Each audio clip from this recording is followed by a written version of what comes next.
And welcome back, hardcore boxing fans. In the long, violent history of boxing, very few men have dared to do what Terence "Bud" Crawford is about to attempt. On September 14th, the undisputed welterweight king will leap not one, but two full-weight divisions to challenge the undisputed super middleweight champion of the world, none other than the hard-hitting Canelo.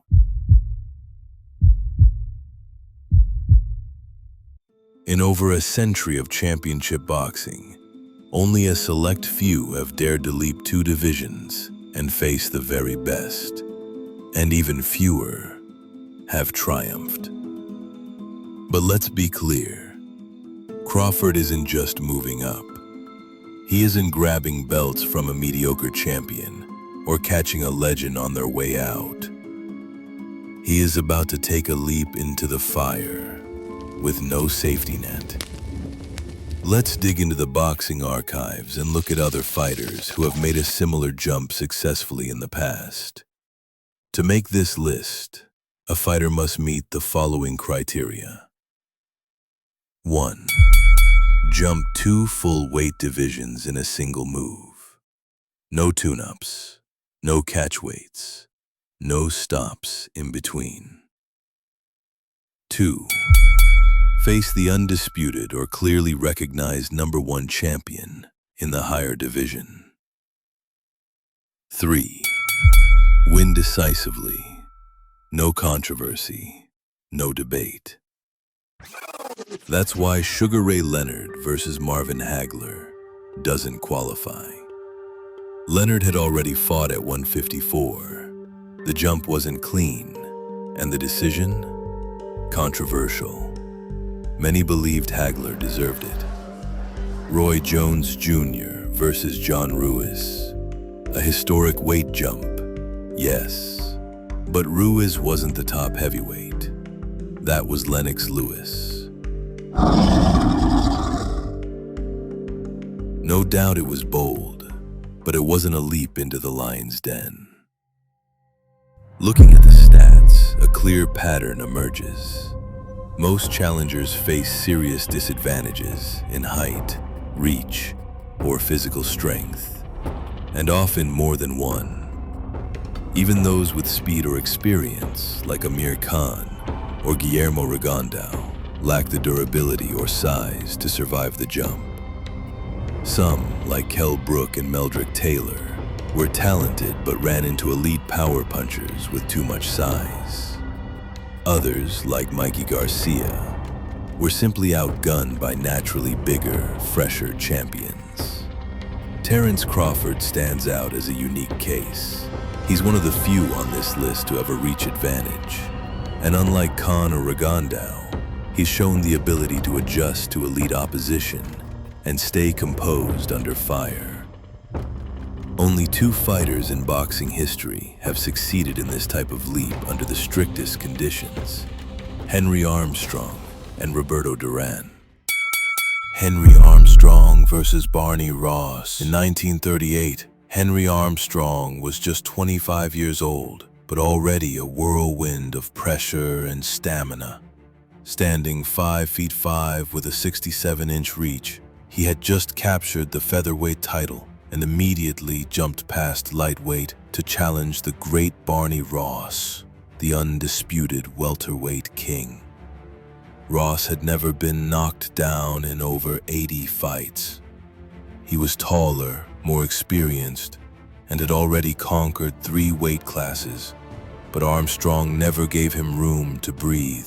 Over 15 brutal rounds, he swarmed Ross like a hive of bees, suffocating his rhythm, outlanding him 3-1, and making history with a decisive, unanimous decision.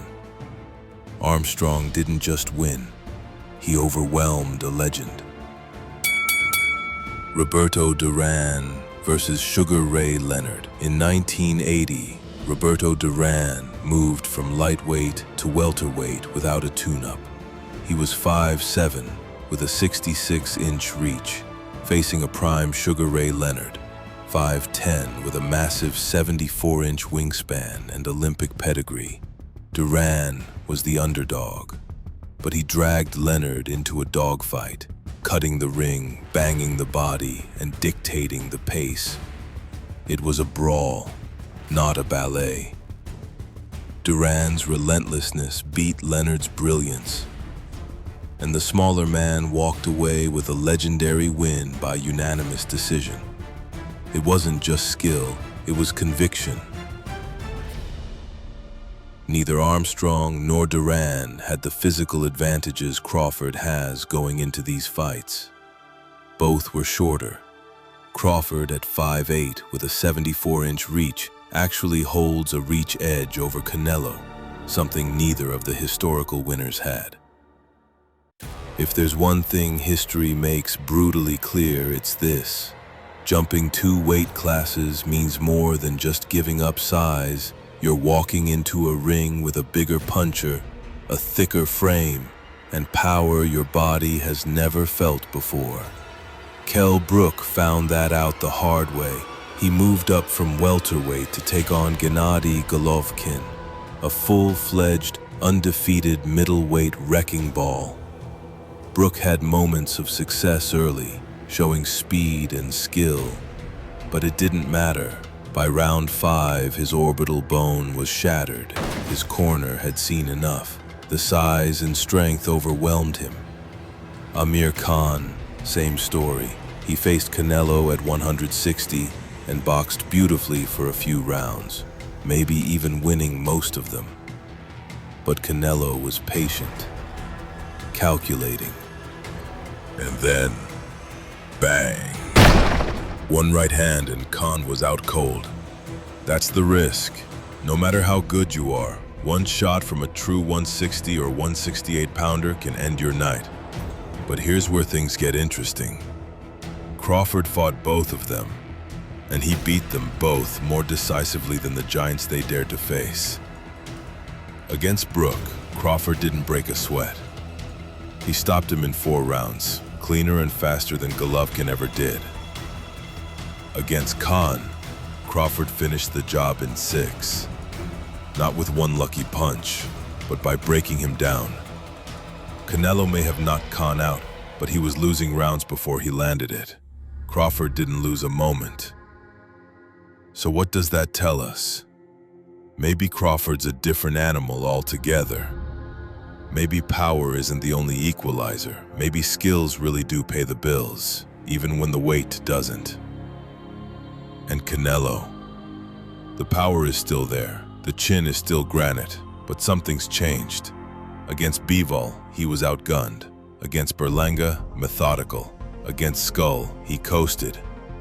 The output is down, the explosiveness fading. Out of all the past attempts at this daring 2-division leap, only 2 challengers, Henry Armstrong and Roberto Duran, emerged victorious.